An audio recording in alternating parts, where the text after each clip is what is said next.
Hey guys, it's Isley. I know it's been a long time since I've actually sat down and filmed the video. Let's catch you up. I am a sophomore in college now. I go to Texas A&M University, the best university in the world. So I live in College Station, and I actually just moved into my apartment 2 days ago. As you can see, I kind of decorated it. I'm kind of still in the process, so a room tour is coming.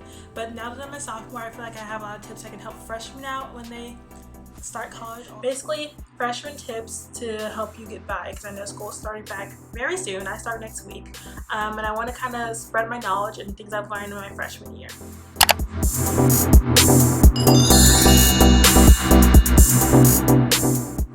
My first tip for you guys is to get a planner. I know it sounds so cliche, and so because I know you have a lot of projects to do and a lot of tests, and it's really great to keep up with them in a planner. So this is my planner from last year. Actually, it's kind of dingy and dirty now, but it has my monogram on it. I think I got this from like Marshalls or Ross, but I just stuck the sticker I got off Etsy on it. I can link the Etsy shop that I used to buy that online, and I have another one right there. Probably can't see right there, but this one was like a really big one, so I didn't take this one to class with me every day. Actually, I wrote most of my things down on my phone, and then I transferred them over to here because I like to color code and stuff in here. So this is how my planner looked most of the time. I would color code by class. I don't really remember what classes were which, but I wrote a key at the beginning of when I started my planner, so that's that.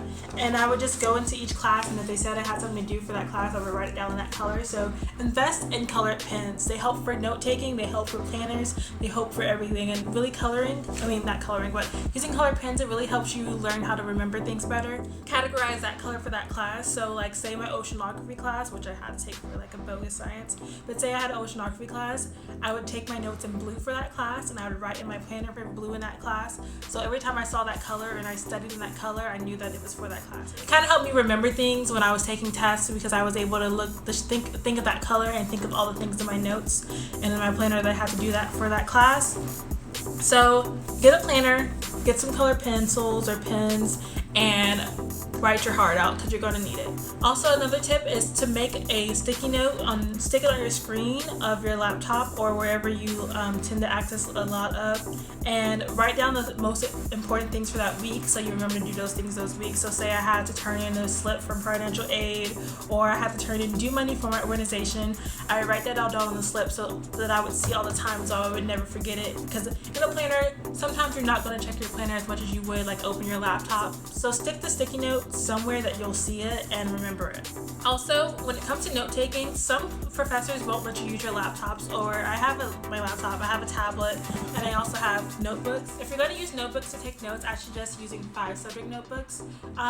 Typically the average freshman takes 5 classes their first year, so these are really great because you don't have to lug around notebooks for each class, or make sure you take ones out for each class that you're going to for that day, because I only have like 3 or 2 classes a day. But it's easier to use these because you can section off, and this one actually has pockets in it. So I would put my syllabus in the pocket right here, and then I would take my notes right behind it. Okay, so this is one of the classes I took at our community college. But basically, I would put my syllabus in the front pocket, and then when you flipped it over, you have whatever notes or whatever things you needed for that class behind it. So 5 subject notebooks really come in handy, because you don't want your backpack to be too bulky, because campuses can be big, and you're walking around for at least 10 minutes at a time sometimes, and you don't want to have a big backpack, and then I know in Texas it's super hot, so you're sweating, huge backpack, not a good combination. So if you're taking notes on a tablet or your laptop, I suggest using like your Microsoft Cloud or Google Drive to take notes with that, so that if I take notes on my tablet, I can come home and open my laptop and they'll be on my laptop too. I use Microsoft Outlook and like Word for all that stuff, so I have the Microsoft app and everything on my tablet, and it transfers over to my Microsoft on my MacBook whenever I need to. Also, when it comes to note taking and studying, I suggest you start studying at least a week before your test.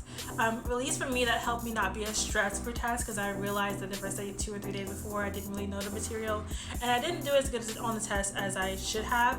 But if you study a week before your test, a little bit each day, it really helps. When it came time for tests, I took outlines, and I know some professors actually will give you extra credit for doing outlines.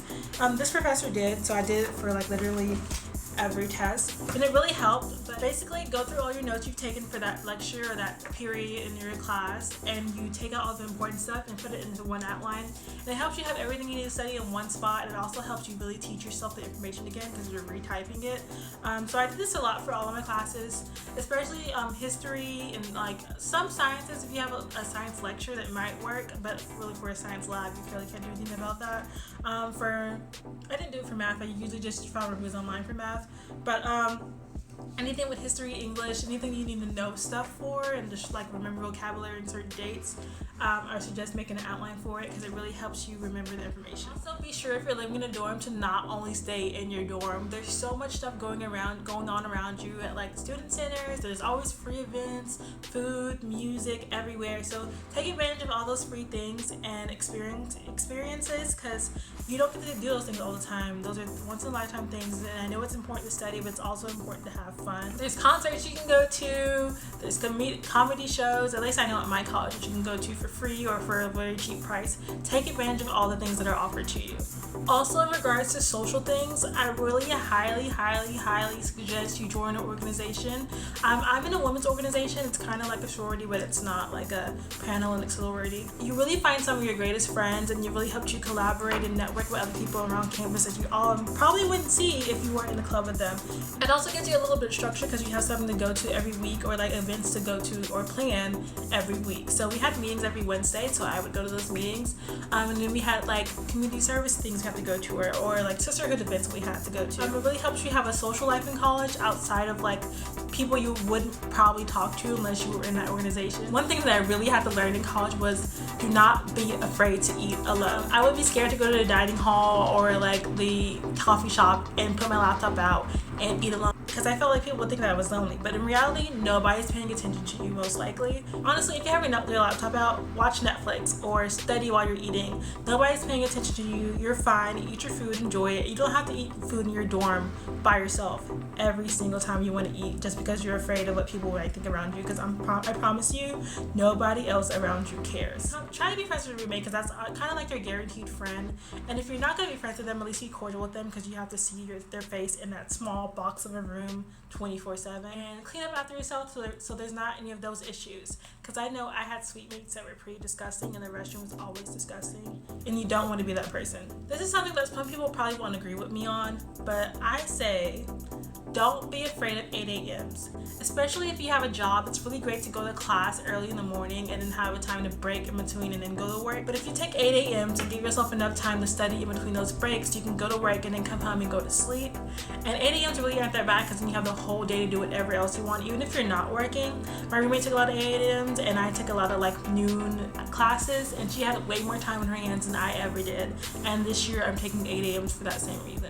Okay, so the sun's going down, and that's kind of all the tips I have for you guys today, but I hope you guys enjoyed this video. If you have any more questions or want to get to know more about me, check the description box or comment below and I'll be sure to get back to you.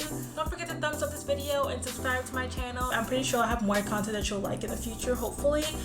Take a peek at all my old previous videos if you want to, and follow me on all my social medias too, because I'm pretty active on all of those, especially Twitter and Instagram. I love you guys, and I'll talk to you guys later. Bye!